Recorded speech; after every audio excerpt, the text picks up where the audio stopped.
The night was thick with darkness as I gripped the steering wheel, navigating the desolate stretch of road that seemed to disappear into the shadows ahead.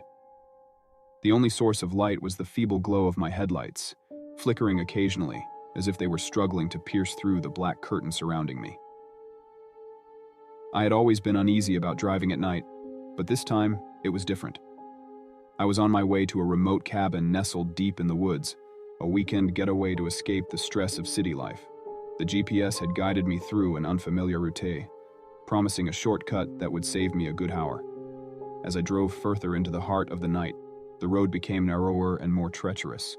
The tall trees lining either side seemed to be reaching out, their twisted branches forming eerie shapes that played tricks on my mind. An unsettling feeling settled in the pit of my stomach, and I couldn't shake the sensation that I was being watched. Glancing in the rearview mirror, I saw nothing but the impenetrable darkness behind me. I chalked it up to my imagination, trying to focus on the road ahead. The cabin was just a few more miles away, or so the GPS insisted. As I rounded a bend, my headlights illuminated a figure standing in the middle of the road. My heart skipped a beat, and I slammed on the brakes, the tires screeching against the asphalt. A woman, her face obscured by the tangle of long, wet hair, stared blankly at me.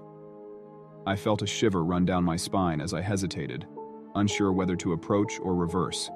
The ominous atmosphere seemed to amplify as the wind whispered through the trees, carrying an otherworldly chill. Summoning my courage, I cautiously rolled down the window and called out to the mysterious figure. "Are you okay? Do you need help?"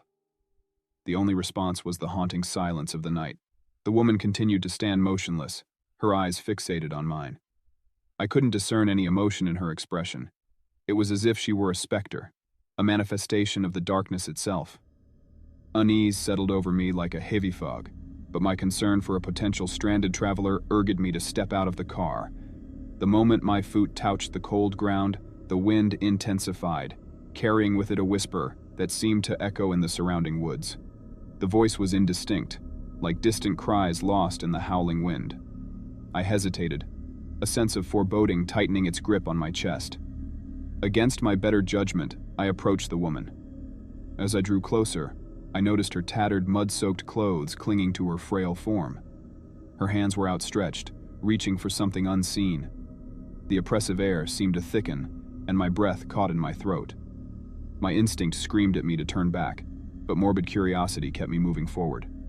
Without warning, the woman's head snapped up, her hollow eyes locking onto mine. A guttural moan emanated from her, sending a chill down my spine. It was a sound devoid of humanity, a spectral lament that echoed through the night. Panic surged within me as I stumbled backward, realizing that the figure before me was no ordinary hitchhiker. I turned on my heel, sprinting back to the safety of my car.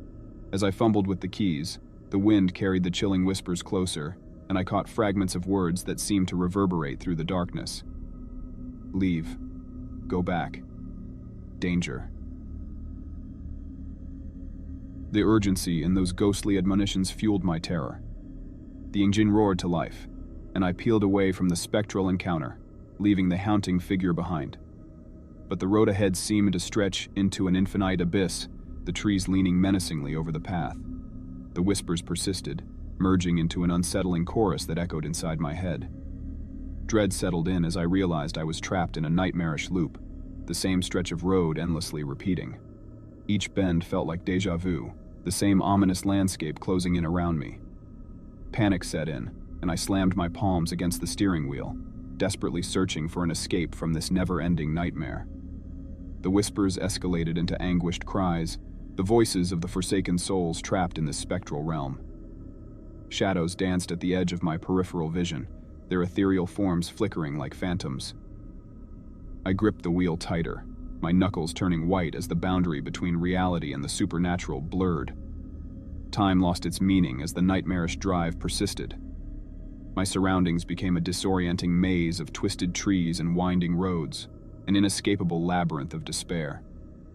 The air inside the car grew thick with an otherworldly presence, pressing down on me like a suffocating weight. I pleaded with whatever unseen force held me captive, begging for release from this macabre purgatory. The cries of the tormented souls intensified, drowning out the rhythmic hum of the engine. I felt their anguish seeping into my very soul, a malevolent force feeding off my fear. In a final act of desperation, I slammed on the brakes, bringing the car to an abrupt halt. The oppressive atmosphere lifted, and the haunting whispers faded into the night. The road ahead opened up, revealing a path unburdened by the twisted reality that had ensnared me. Gasping for breath, I found myself on the outskirts of the woods, the moon casting an eerie glow over the tranquil landscape. The cabin, my original destination, stood in the distance, a beacon of refuge. I hesitated, glancing back at the foreboding forest that had held me captive. As I approached the cabin, the echoes of the supernatural ordeal lingered in my mind. The night had scarred me, leaving an indelible mark on my soul.